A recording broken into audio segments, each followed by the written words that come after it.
Kenner was actually put himself as the owner of the umbrella group over Death Row Records. And so Kenner was really the power behind Death Row Records. He brought on, Suge Knight to be like the chair and like kind of official head of Death Row Records, but it was really Kenner that owned it all. And Kenner had all kinds of connections to, he was a lawyer for top people in Las Vegas, top politicians in Las Vegas. He had connections to mafia, etc. So he was the real force behind Death Row Records, and obviously he got untouched. And so now to get into the undercover people, do I think they use undercover police officers to kill black leaders? Yes, that's kind of known. But I show the evidence of it with Malcolm X, for example. Gene Roberts was an undercover police officer who was inserted as to be part of Malcolm X's group. He rose in the ranks of Malcolm X's security, and then he was the first person to arrive at Malcolm X's body when he was shot. And so I show the evidence that his purpose in that was not to save him, but was to check on the life signs to make sure the shooting and the assassination was accomplished. And the evidence shows that that's what happened because Malcolm X's wife was a nurse. So Betty Shabazz tried to run over to Malcolm X's body, and a woman who came with Gene Roberts grabbed her and wouldn't let her get to the body, so Gene Roberts could go by himself and make sure the assassination was successful. And then it came out, and then Gene Roberts went on to become part of the Black Panthers undercover, and when Tupac's mother, Afeni Shakur, was in the Black Panthers. And he helped set up a shooting of the New York Black Panthers that almost killed Lumumba Shakur, Afeni Shakur's first husband. But then he set them up to be imprisoned, and he testified at their trial that he was a undercover police intelligence agent for the Bureau of Special Services, and so that was his position, was to set up those Black Panther leaders. This is a Jmix exclusive.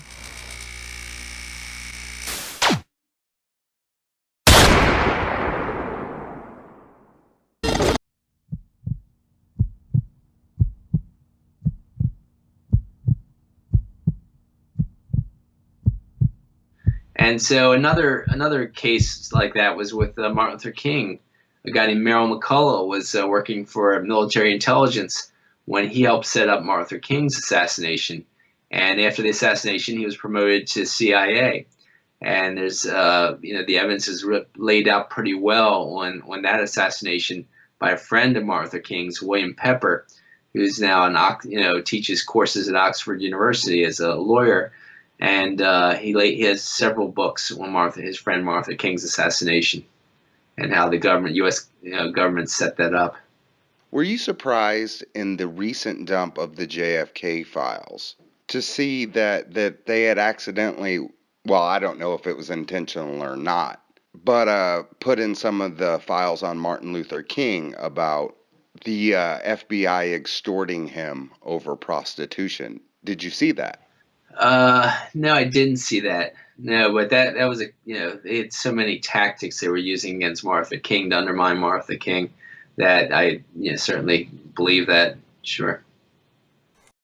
In your opinion, what was the political motivation behind the infiltration or putting cocaine into the Black Panther Party? What was the political motivation behind that? So, it was part of, there was several programs that were going on in the intelligence community.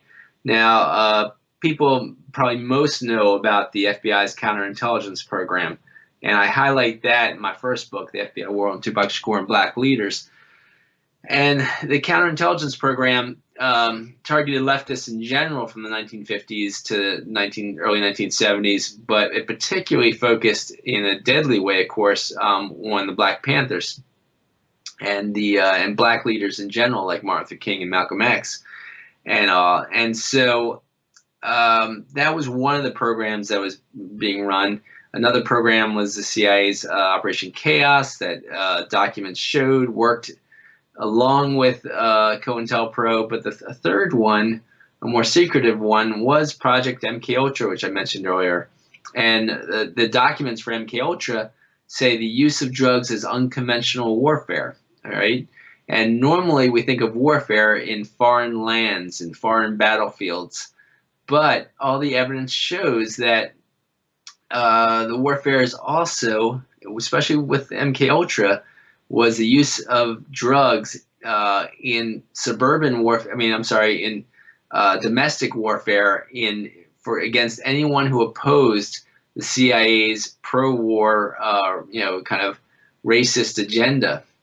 And that includes, so that was a war against the civil rights movement, and it was a war against the anti-war demonstrators of the 60s. And I show the evidence not only that it happened then in the 60s, in the 50s and 60s and 70s, but it continues till today. People like M. Wesley Swearingen was a COINTELPRO agent who said that COINTELPRO was officially closed down in the early 1970s when it was found out about by activists breaking into an FBI office and getting all the files and sending them to all the press. And then this Senate Church Committee revealed it and all that. But it continued at least until the 90s, Swearingen said. And so when it comes to cocaine into the Black Panther Party, that was just another tactic of Project MKUltra. It was the use of drugs to subvert the best work of activists, particularly activist leaders such as Huey Newton. They did psychological profiles of all these top activists, and they said what could subvert them.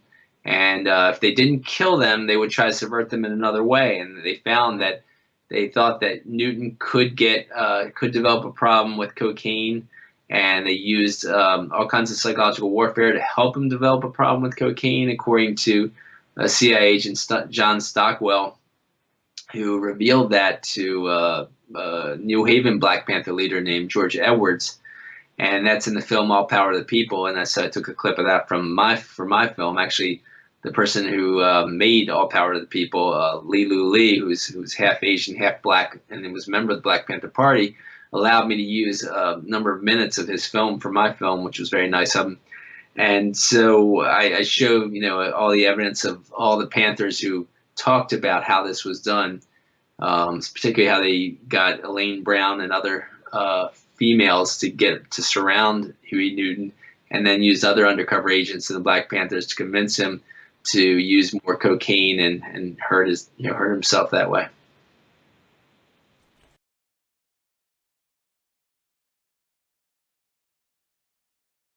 I'll say the military-industrial complex, to me, it's a tactic to imprison as many people of color and potential activists as possible. And they popularize weed and other drugs through musicians, sadly enough, I think. And then when they get so many people of color and other people in general just smoking weed and maybe dabbling in other drugs, they arrest them en masse. And then they got these for-profit prisons that profit, by the numbers of people that they arrest.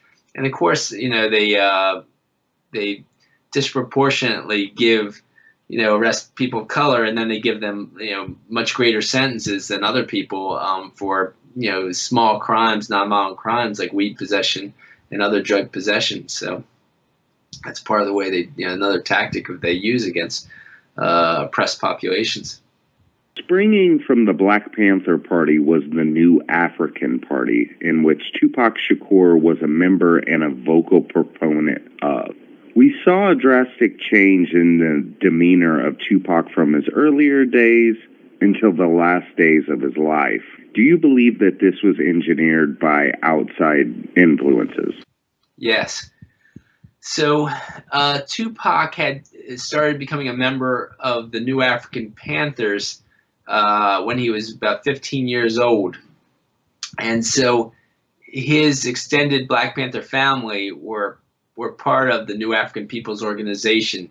Watani Tayihimba, who eventually became his business manager, was a founding national security director for the New African People's Organization. Tupac's national lawyer, Chokwe Lumumba, was founding director, national chair of the New African People's Organization. So Tupac joined when he was 15, and these guys were close friends with his mother, Afeni Shakur, former Harlem Black Panther leader. And so then, by the time Tupac was about 17 years old, they elected him as the youngest ever, national chairman of the New African Panthers. And so he was already, a national black activist leader before he became a rapper. And so, of course, the counterintelligence program that was, we know was still running under different names with the FBI would look at him and likely target him. And so the evidence, shows that. Now, there was, at least 3 or 4 attempts to kill him before he even, got into prison. Now, and we know, all the evidence shows that he went to prison on a frame-up who he had consensual sex with. And that was just, she said that in court. She admitted, she on a dance floor in public. And then they know she said she had consensual sex with him that night. And then et cetera, et cetera. There's just so much evidence of that. And so when he gets into prison, they used all of what Amnesty International documented as penal coercion tactics to mess up Tupac's mind. And they used other tactics not even listed in those penal coercion tactics.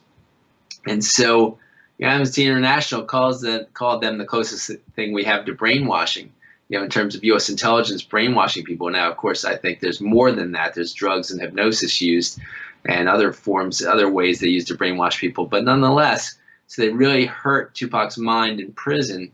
And then the evidence shows that Death Row Records tried to carry out those tactics, at least when Tupac got out of prison.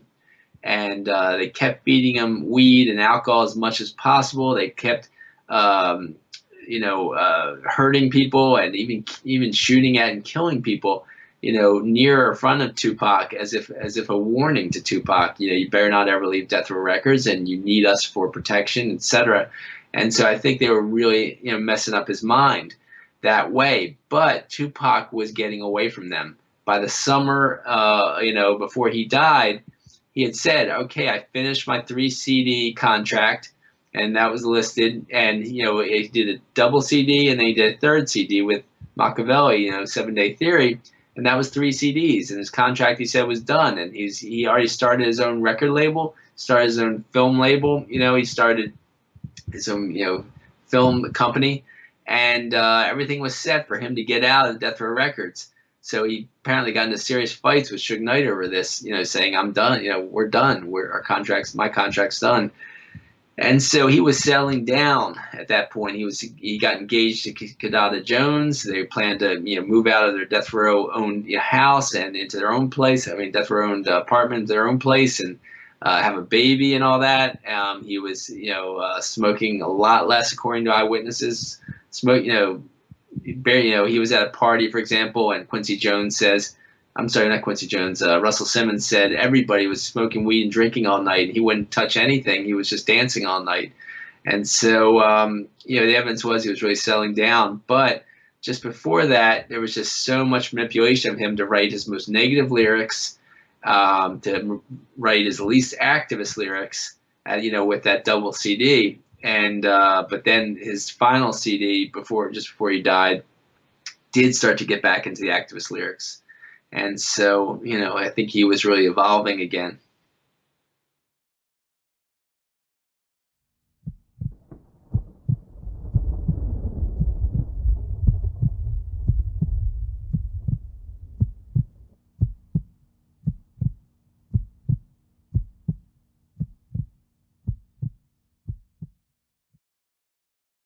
This is a Jmix exclusive.